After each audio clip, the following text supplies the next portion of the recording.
So as Nagel said, we founded the company a couple of years ago, and we launched the product a month ago. And here I can show you an example of a customer that we have. This is Megan. She is a marathon runner, and she ran a marathon a few months ago, and she ran pretty well. She also qualified to Boston. And we asked her, okay, let's check your blood and see how are you doing. So basically, we took the blood and looked at this case, 13 markers, and we found that 3 of her markers were off. So she had a slightly high triglyceride. She had high creatine kinase, which is a marker of muscle degradation. And it's not surprising that someone that is running a marathon and exercising 2 hours a day have a high creatine kinase.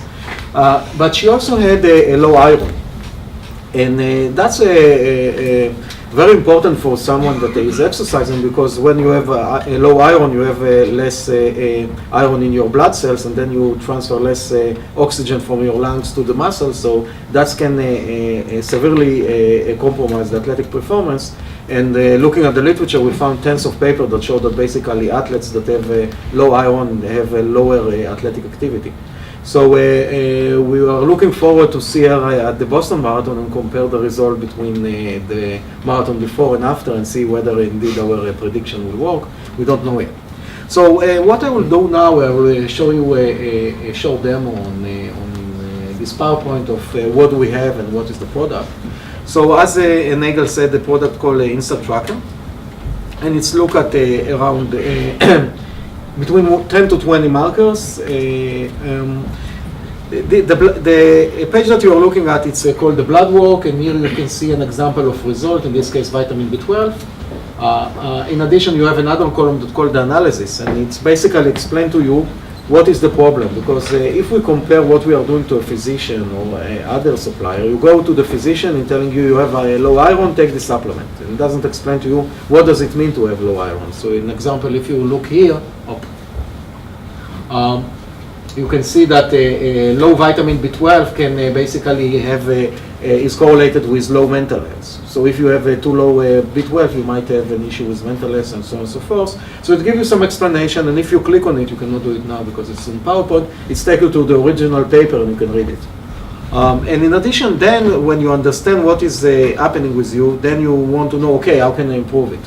So you have a few recommendations, a few food items, and a few other recommendations that could be also some food recommendation, could be lifestyle changes, and could be exercise, and so on and so forth.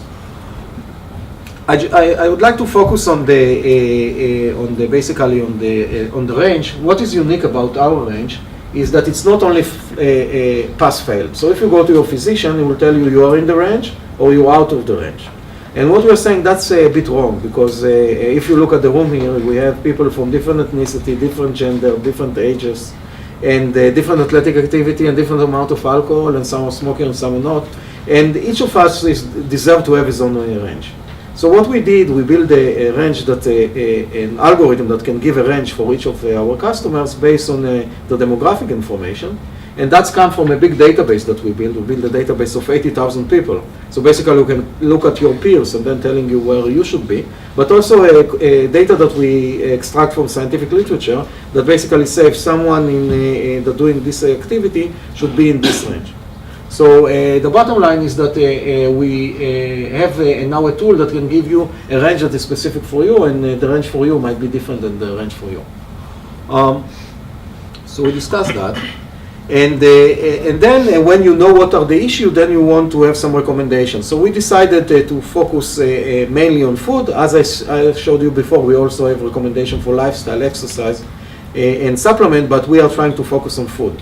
So for each marker, we have 20 food items that are basically recommended for you either to eat more, if you have, in this case, if you have low vitamin B12, or eat less if you have cholesterol, high cholesterol. And for each marker, basically, you have the 20 food items that are relevant for him. And but in addition to that, this tool, the nutrition page, giving you a solution specific for markers. But most of our customers have more than one marker that is off. So we develop an algorithm that gives you a food basket that basically give you around 20 food items and give you the amount of calories that you should consume depending on your age and weight and so on and so forth.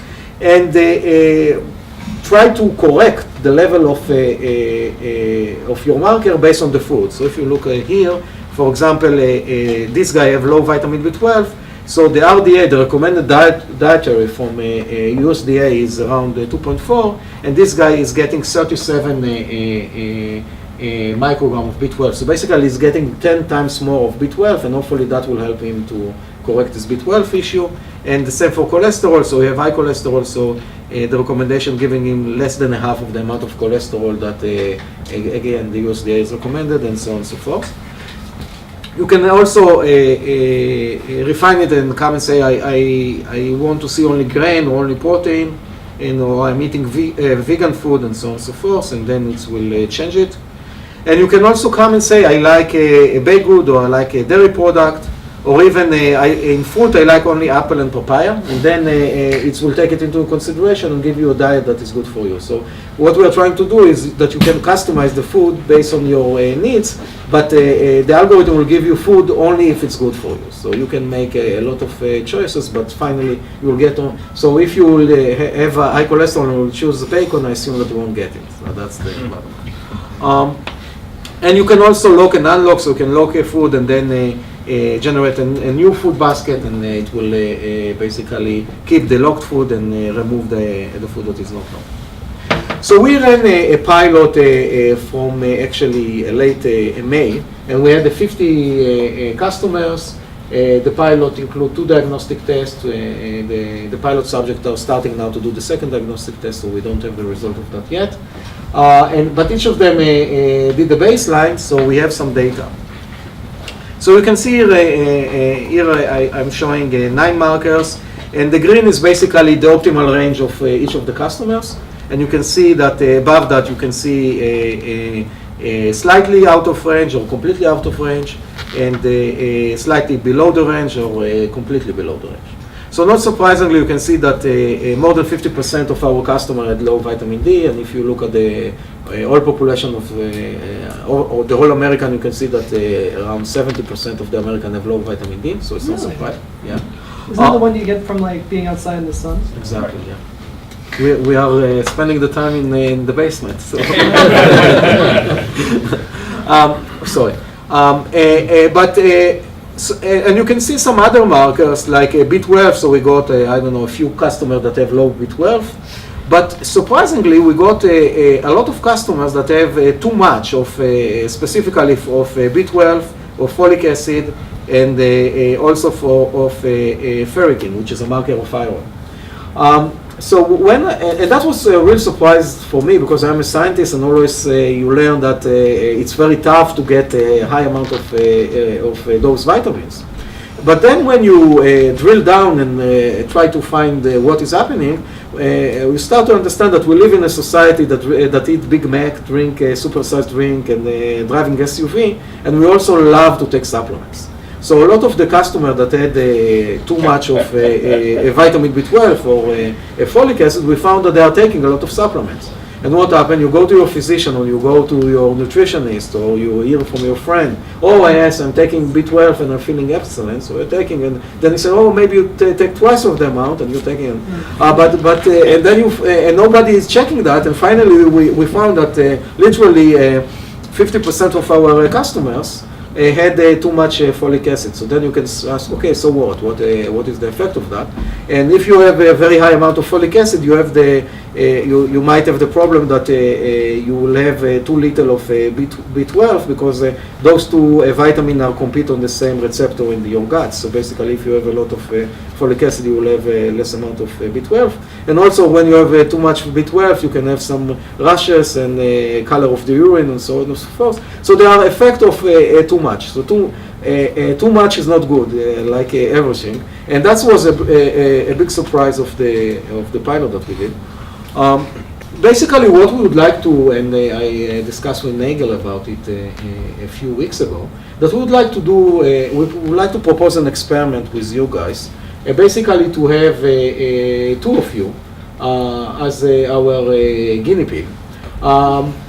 to do a diagnostic, a baseline diagnostic, and we would love that, except of the diagnostic, you will use some other metrics. I don't know, if you're a runner, measure how long time it takes you to 110K. If you're a biker, how long time it takes you to do 15 miles or whatever. If you're using Zio, how have you slept before, and so on and so forth. And then get the recommendation, try to follow the recommendation, and 2 months later, do the test. Hopefully you will fix some of the markers, and also run again, or do the Zio again, and let's see what is happening. And those two guys can, if they want, they can write a blog on our website, and also can present in the QS meeting in a few months and show the result. So, any questions? Any correlation around blood type? In other words, obviously there's some books out about eating based on your blood type. So I'm curious if there was any of your data suggesting that there's correlation between blood types and. It's an excellent question, and I heard this question maybe 100 times. And no, it's a good question. And I looked in the literature, and I haven't found any correlation between blood type and kind of food. So basically, it's at least it's not a scientific valid. That's what I can say. Right. A couple of questions. Well, I guess one. How often do you think, or how frequently would you need to test for it to work? Because people are, they want to see feedback quickly. We're getting very spoiled. And the other one is. What was the other one again? I'll let you answer the first one first. No, I think the other one was also. Shit. Oh, anyway, okay. The first one, and I'll think. Let's start with the first one. So it's depending on the person. So we have one customer that is a Ironman runner, and he would like to check it like once a month. So he want to be in his peak performance every time before the next Ironman competition. But there are some people like, let's say, more like me, that I'm more like a fit consumer. So I'm going to the gym a few times a week, and I want to be healthy and live well. So I assume that someone, for me, it's between 2 times a year to 3 times a year, just every time to find that to bring myself to my peak. Okay, and the other one was, I remember, have you thought of putting any aspect of making it not so much like a game, but we talked a lot about gamification of all these things as a motivator? 3 of your friends, we all get in this program together, and who's best? Yeah, it's an excellent question, and we are thinking about it. And if any of you have a good idea how to do it, we will love to, if you will share it with us. But I can give you a story. We have a couple that did the experiment together, basically did the test together, and apparently we have a partner that it's called LabCorp, that basically you go there and take the blood, and we got the result of the male 1 day before his wife. And he got the result, and then he called me and said, yes, my wife is really would like to see what is happening with her, and she's really nervous. And then they compare the result, and he called me again and say, my wife is much better than me, what can I do? So I agree with you, it's a great tool to do a competition, but we are still thinking how to do it. So if any of you have a good idea about that, that will be excellent. So I was curious why the vitamin B12 and vitamin D testing, as they were more expensive. And I guess sort of along those lines, is there any way of making this more affordable test in the future? Yeah, so it's also a very good question. Right now it's the product V1, and we are looking for tools that will make it more accessible. So we know that the blood test is a barrier. So we are looking at something more like a point of care, that you prick your finger, and then there are already some technologies that are working on that you can run it in your house literally, and 1 hour later we'll send it wirelessly to us, we'll analyze it, and you will have it. You will go to the gym, exercise, and after the exercise you will already have the result of the blood that you did. So we are checking some technologies, but right now it's not available. Let's take one more question. So, how did you choose the parameters that you're measuring, the biomarkers, the diagnostic panel, and do you see that evolving over time? Yes. So first of all, how have we chose it? We looked at basically the battery of tests that the big diagnostic company have, because we didn't want to invent the wheel, and they have around 3,000 blood tests. And we looked at the tests that are the most significant and meaningful for healthy populations. So we don't want to look at markers of cancer or stuff like that, because we are not dealing right now with a sick population. So we narrow it down to around 20 markers that are the most meaningful, and if I look at all of you, I assume that each of you will have at least one marker off, and actually when we look at those 50 people, we haven't found anyone that had all the markers in his range. So basically, each of them has some issue. So I hope that's answering your question. Well, do you see it evolving over time? Yeah. So we are currently adding some more markers. So we heard from our current customer that they would like to see more information. So we are building right now the algorithm and the database for that. Some also like to see testosterone, and we know that testosterone is very important for athletic active, but also for males. It's decline every around 2% a year when we are getting older. So everyone wants to know whether he's younger than his age regarding the testosterone. So we are building that as well. And we are adding a few more markers. So basically, I hope that in a month or two, we'll have another panel that have 20 markers that include those. And that's it, isn't it? Yeah,